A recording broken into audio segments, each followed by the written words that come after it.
Hello and welcome to My Friend the Rainbow Circle, episode 40. Maybe I've lost track. But I was invited to do a creative writing exercise, fiction writing exercise, at a local school. And so I wanted to talk about my favorite exercise. This is sort of a go-to exercise, especially for starting a story. And it has to do with uh, paradox and parataxis. Those are two concepts that I think are really essential to the beginning processes of story writing. And parataxis really basically means the juxtaposition of two dissimilar two dissimilar images without a clearly stated connection. Basically, it's putting things together that don't seem to belong together, and without a clear rational reason for them to be together. So it's not necessarily a metaphor, like one thing represents the other. It's two objects, physical objects, things that you can describe with your senses, concrete imagery, however you want to think of it, where it seems like they might belong together, but it's not clear how they belong together. And just as a starting point, you can list just any sort of random physical object that comes to mind and just determine which ones really seem sort of have a mysterious connection, and then try to figure out the connection. And the key there is the mystery of it. The mystery is the prompting element that drives you forward in the story.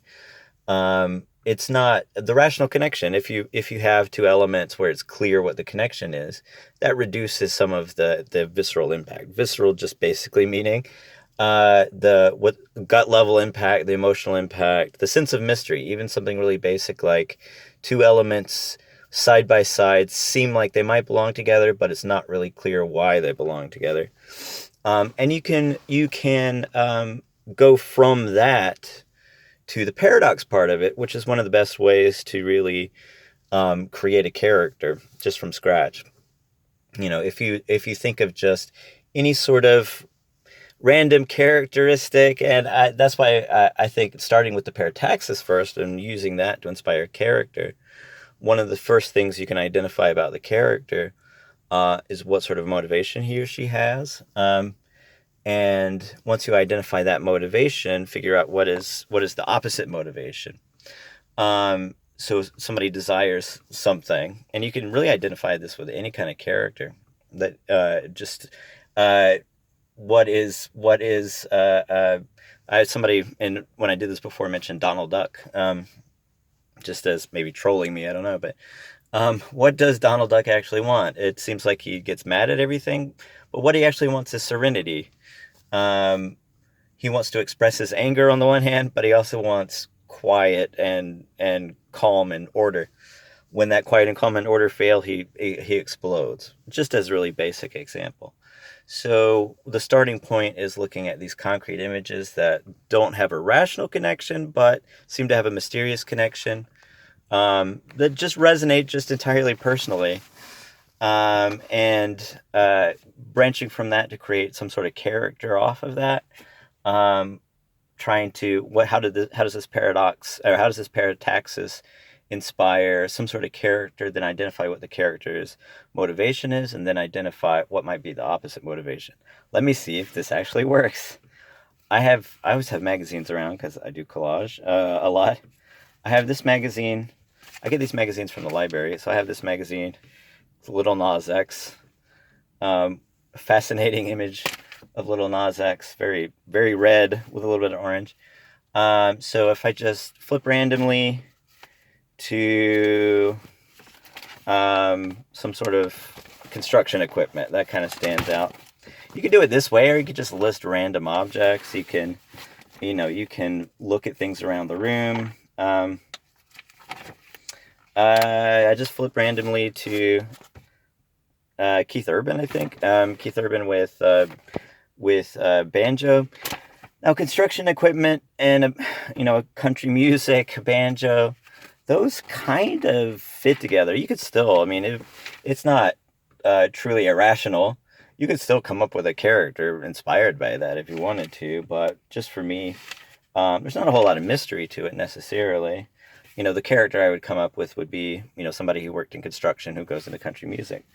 But even something like that, if somebody comes from humble origins and goes into, some sort of music career, what's the paradox there? You can come up with a really interesting character by saying, this musician, Little Nas X, being part of the inspiration on the cover there, this musician, comes from humble origins, becomes famous. What are the paradoxical motivations? To be famous, but also that humble origin with their characters, coming from, little money, little fame, to a lot of money and a lot of fame. How does that pull the character in multiple directions? There's potential there, but it's not as irrational as I sometimes like to do. Here's this, just randomly turned to this green gem. Let's see. I keep turning to the construction equipment. I keep turning to country musicians. Hold on. And construction equipment. And a boat. There you go. A cruise ship. Or some bears. There you go. There's a bunch of bears. And there's Woodstock. There's interesting images on here that you could pull from. So let's say it's a green gem and some bears. So what sort of... Those two don't really belong together, but it seems like there might be some interesting treasure hunting story there. Somebody trying to find emeralds or something. How might the character trying to find these emeralds run across a bear? So the question would be, why does the person want emeralds? If I made a really flat character, I could say the character is just greedy, and that's about it. But just branching off of what I just said, what if the character comes from these really humble origins? What if they need the gems to pay for something that, really significant in their family? That's kind of a cheap one to do, but it works. I mean, it's a starting point for a story. Maybe it's something about something from their childhood, where there is a psychological association with gems, green gems, something like that. Where does the bear come in? Just having done this so often, and just my particular style, it really depends on somebody's style, but my particular style of storytelling, when I think of emeralds plus a bear, the story that really comes to mind is that the emeralds are inside of the bear. You could do a much simpler sort of story and say there's like a gem mine or something, and there are bears around it. Somebody has to fight the bears or what have you. That's a really conventional sort of story, and that's fine. But if you said, there are these bears that, this is my style, but there are these bears that have these emeralds that grow inside of their belly. So you have to kill the bears and take the emeralds out of the bears. That's sort of where my mind goes automatically. And so you'll have somebody who is desperate for, emeralds, desperate for money for some reason, and is aware that there are these bears. And this person loves bears. Grew up with this teddy bear that he or she just love to cuddle with. Sometimes I get character names by doing this too, by just flipping open and finding a name.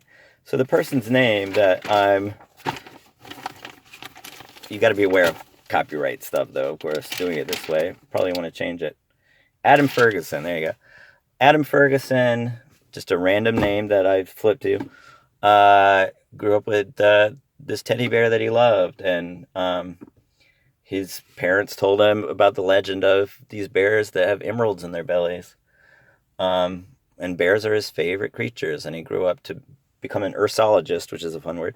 He grew up to become an ursologist. And he loves bears so much, and so he studies these bears with emeralds in their bellies, and he has some pretty significant financial trouble.